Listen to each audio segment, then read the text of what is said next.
Retail workers, what was your get the F out experience with a customer? When I was 18, I got my first job at a local Greyhound racing stadium. Basically, my job was to go around to every table in my booth, each one had around 30 people, at the start of every race, 10 times a night, and take their bets. Everything was dealt with cash, so it was a lot of math. But I actually liked it, because it meant I got to use my brain instead of just running on autopilot for hours on end, and because I'm Asian. At first, the customers weren't so bad. Sometimes I'd get a drunk man who'd call me incompetent, or try to tell me that I somehow scammed them out of money. But most of the customers were well-mannered. Plus, the tips made it worth it, until Christmas time. Because our usual crowd was replaced by construction workers at their work parties, but not the respectable kind. The type to catcall every mildly attractive girl that passes by their site regardless of their age.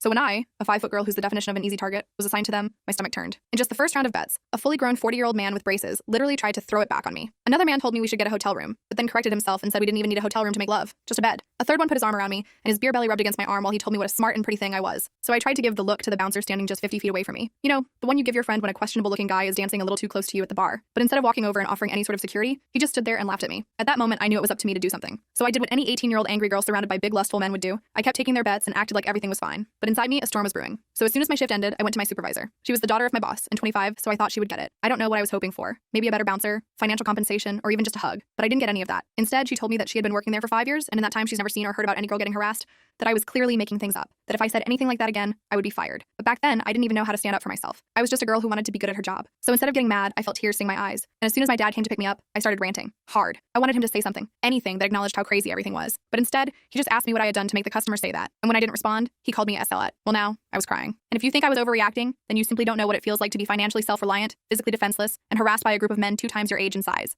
The only one who said anything was my 16 female sister. It wasn't anything crazy, just a, wait, that sounds horrible OP.